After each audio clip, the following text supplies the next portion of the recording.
Hey guys, on se retrouve aujourd'hui pour parler de la grossophobie.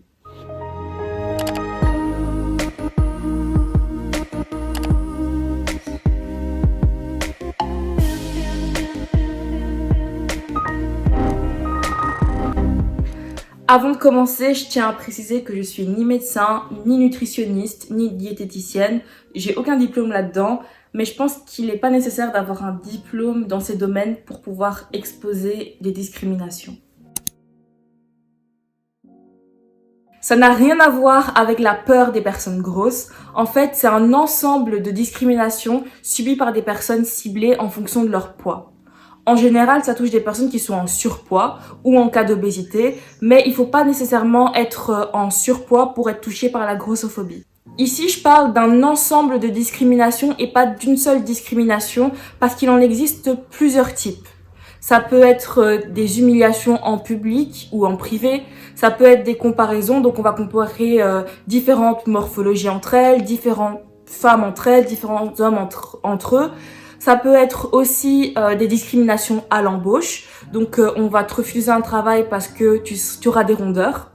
Ça peut être des discriminations dans les magasins. Par exemple, des vendeuses vont commencer à te shamer en fonction de ton poids ou tu vas avoir du mal à t'habiller dans les magasins parce que tu ne trouveras pas ta taille. Ça peut aussi s'apparenter à des conseils déguisés en reproches sur ton poids, des petites railleries, enfin bref, c'est vraiment divers et varié. C'est pour ça que je parle d'un ensemble de discriminations et pas d'une seule discrimination. Et là, on pourrait se demander tout simplement d'où ça vient. C'est la minute historique. Alors non, notre société n'a pas toujours nourri une haine et une aversion contre les personnes grosses. Il faut même savoir que au Moyen-Âge, avoir des rondeurs, être en chair, c'était même mieux vu que mal vu.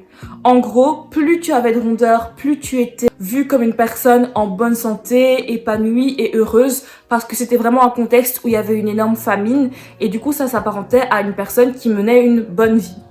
On retrouve aussi le cas dans certaines cultures où le fait d'avoir des rondeurs est synonyme d'épanouissement, de bien-être et de bonheur. Mais le problème lié au poids a commencé vraiment à se mettre en place quand on a commencé à associer une certaine taille avec un certain poids.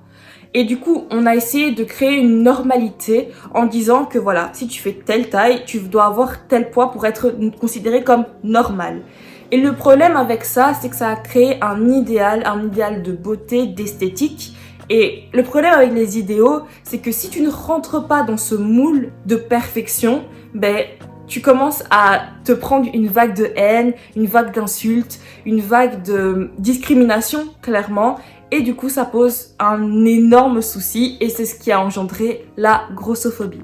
On peut prendre l'exemple de la chanteuse Lizzo. On est d'accord que c'est une chanteuse. Donc son métier à la base, c'est de nous sortir de la musique, rien de plus. Sauf que Lizzo se retrouve constamment embrouillée dans la sauce, se retrouve constamment insultée, shamée pour ses rondeurs. Alors que, comme je l'ai dit, son seul et unique but, c'est de nous sortir de la musique. On l'accuse même de promouvoir l'obésité, tout simplement parce que c'est une femme qui assume ses rondeurs, son corps et qui n'a pas honte et qui ne se cache pas, tout simplement. Dernièrement, la chanteuse s'est encore pris une vague d'insultes et de haine sur les réseaux sociaux suite à son dernier clip avec la chanteuse Cardi B.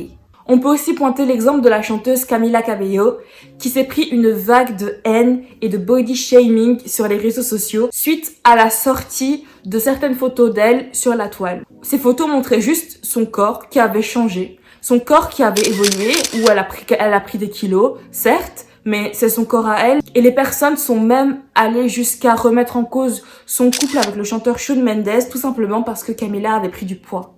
Et c'est tellement inconcevable de se dire que finalement ces femmes sont des chanteuses. Elles sont pas là pour vendre un corps, elles sont pas mannequins. Je veux dire que leur métier à la base est de nous pondre de la musique et de chanter. Elles sont pas là pour pavaner leur corps. Et le fait que elles ne rentrent plus dans ce moule de normalité, ça crée directement des vagues de haine, du body shaming et toutes ces choses-là, alors que finalement, ça devrait même pas exister. Et là, je pointe des exemples de chanteuses, mais ce sont des choses qui arrivent tout le temps dans notre quotidien. Il n'y a pas besoin d'être chanteuse pour être victime de body shaming. Et c'est ça que je trouve tellement dommage, c'est que finalement, on va juste se limiter au poids que tu auras pris, au fait que tu ne seras plus considéré comme normal, que tu ne seras plus dans une normalité, alors que finalement, c'est quoi la normalité? Et le problème avec toutes ces remarques, toutes ces insultes, toute cette grossophobie, finalement, ça peut avoir des conséquences énormes, que ce soit sur le physique comme sur le mental. Alors, je pense qu'on est tous d'accord pour se dire que se faire shamer sur son poids, sur son corps, sur sa morphologie, et j'en passe, c'est pas l'idéal pour avoir confiance en soi. Et faut pas s'étonner que si tu fais tout le temps des remarques à une personne sur son corps, elle finisse par perdre en estime d'elle-même, elle finisse par perdre en confiance et finissent par avoir des comportements déviants. On peut retrouver des personnes qui vont tomber dans la dépression, des personnes qui vont tomber dans les excès, que ce soit des excès d'alcool, de drogue, de cigarettes, tout ce genre de choses. Des personnes qui vont finalement peut-être déjà être en surpoids et vont finir dans l'obésité. Des personnes qui sont en obésité et qui vont aggraver leur obésité. Des personnes qui finalement n'étaient pas du tout en surpoids, mais à cause d'énormément de remarques vont finir en surpoids. On peut pas aussi passer à côté du fait que la grossophobie peut aussi pousser au suicide. Et toutes ces choses sont tellement graves et finalement ont des conséquences énormes sur la santé physique et mentale des personnes touchées. Malheureusement, je pense que la grossophobie est tellement ancrée dans notre société que finalement, il y a plein de comportements, plein de paroles, plein de remarques qui se retrouvent banalisées. Par exemple, le fait de dire à une personne qu'elle devrait se mettre au sport alors qu'on connaît ni son vécu, on ne connaît même pas son hygiène de vie et qu'on se permet de donner ce conseil-là sans rien savoir, c'est déplacé. Le fait de faire une remarque à une personne qui désire se resservir une deuxième assiette devant tout le monde, de l'humilier en public en lui disant « Ah, tu devrais pas trop te resservir » ou des choses comme ça, c'est déplacé. Le fait de dire à une personne qu'elle n'a pas le droit de mettre tel ou tel vêtement parce qu'elle a un corps d'une certaine manière, c'est déplacé. Et tous ces comportements-là sont énormément banalisés dans notre société et intégrés comme normal. Et du coup, on se rend même pas compte qu'on a un comportement grossophobe en l'ayant. Pour moi, c'est impossible de venir à bout de la grossophobie. C'est pas possible de venir à bout de n'importe quelle discrimination parce que il faudrait que tout le monde ait une ouverture d'esprit, il faudrait que tout le monde soit tolérant, que tout le monde soit bienveillant et c'est pas possible que toute la planète change d'état d'esprit et devienne bienveillante. C'est impossible. Par contre, on peut choisir de s'accepter. Peu importe que vous soyez en surpoids, que vous soyez en obésité ou que vous ayez peut-être un début de surpoids, j'en sais rien. Le plus important, c'est de vous répéter au quotidien que vous êtes une belle personne. Parce que finalement, il y aura toujours quelqu'un pour vous critiquer. Il y aura toujours quelqu'un pour vous shamer. Que ce soit par une perte de poids, une prise de poids, pour votre poids que vous avez actuellement, peu importe, il y aura toujours quelqu'un pour vous shamer. Si c'est pas sur votre poids, ce sera sur autre chose. Donc finalement, il faut s'accepter et prendre conscience que voilà, vous êtes une belle personne. Peu importe ce qui se passe, il faut vraiment que vous puissiez prendre conscience de votre potentiel. Parce que pour moi, l'erreur à ne pas faire, c'est de se dire « Ah, quand j'aurai perdu X kilos, je serai bien. » Ou « Ah, quand j'aurai tel corps, je serai bien. » Ou « Quand j'aurai atteint tel ou tel objectif, je serai bien. » Pour moi, c'est une erreur parce qu'il ne faut pas attendre d'avoir atteint un certain objectif pour se dire « Ah ouais, je suis belle. Ah ouais, je suis beau. Je suis bien quand même. » Je pense qu'il faut pouvoir s'apprécier au quotidien. Peu importe si vous avez pris du poids, si vous avez perdu du poids, il faut pouvoir se dire « Ok, ça c'est mon corps, je l'accepte. Ok, peut-être que j'ai pris du poids. Ok, peut-être que j'ai perdu du poids. Ok, peut-être que j'ai pas encore atteint mon objectif. Mais j'accepte le corps dans lequel je suis actuellement. Et si j'ai envie de perdre du poids, je vais me mettre des objectifs, je vais faire des efforts et je vais essayer de perdre le poids que j'ai pris. Si je veux gagner du poids, pareil, je vais me mettre des objectifs, je vais faire des efforts et je vais faire en sorte de gagner du poids.